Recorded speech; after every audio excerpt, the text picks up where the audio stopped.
Disturbance నేను parts కింద తీస్తున్నందుకు నాకు కూడా ఇబ్బందిగానే ఉంది.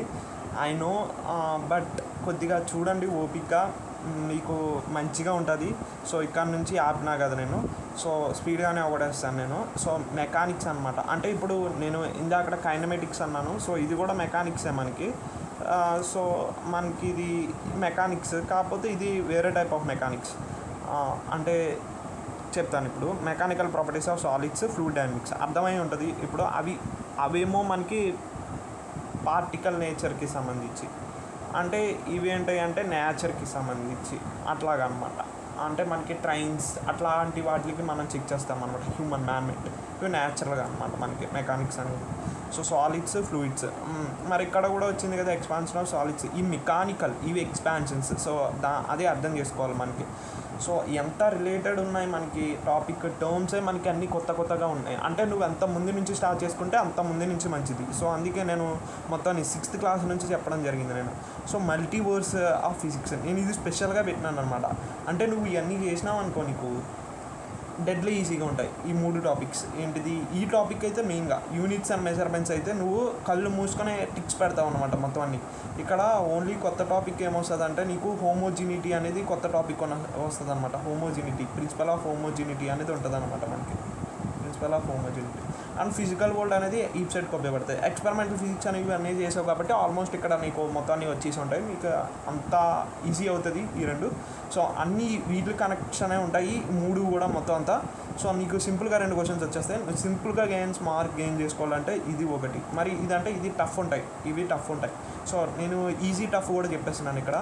ఇది ఈజీ, చాలా ఈజీగా ఉంటాయి అన్నమాట నువ్వు ఇవి చేసినామంటే. సో ఇది నువ్వు లైట్ తీసుకోవాల్సిన చాప్టర్స్ ఏంటి అంటే వేసే మ్యాక్సిమం, కాకపోతే చిన్నప్పటి నుంచి చేసినావు కాబట్టి ఈజీగానే ఉంటాయి, నీకు ఈజీగానే చేసుకోవచ్చు. బట్ మనకి టైం మేనేజ్మెంట్ చూసుకుంటే కనుక టైం ఉంటే ఈజీ, టైం మనకి అప్పుడు ఉండదు కాబట్టి కొద్దిగా టఫ్ అని చెప్పచ్చు, మనం టఫ్ అనే చెప్పచ్చు.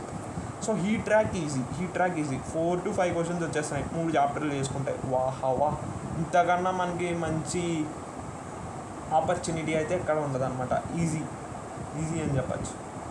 సో మనకి ఇక్కడ 2 క్వశ్చన్స్, ఇక్కడ 4 క్వశ్చన్స్, తక్కువ చెప్దాం మనం.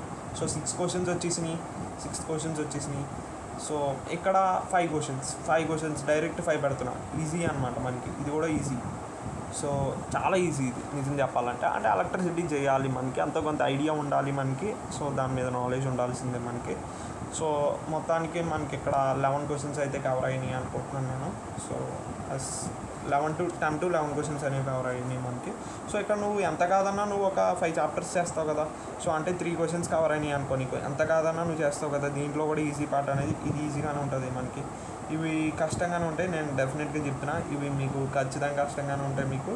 సో ఖచ్చితంగా నాకు కూడా అలాగే అనిపించింది. సో నాకు అనిపించింది, నా పాయింట్ ఆఫ్ వ్యూలో చెప్తున్నాను నేను. మ్యాక్సిమం అందరికీ కూడా ఇట్లాగే ఉండొచ్చు.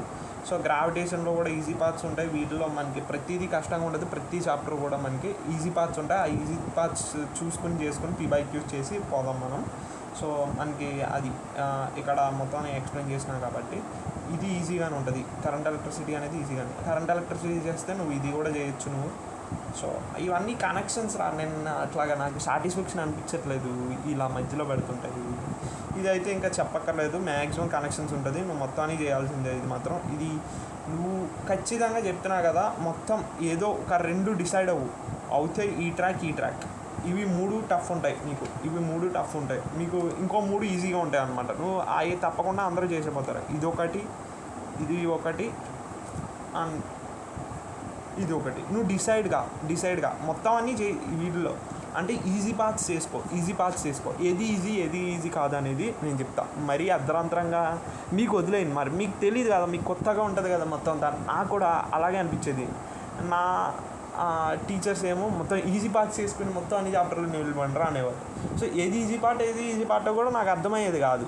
సో ఈజీ పార్ట్ ఏంటో నేను చెప్తా. ఆ ఈజీ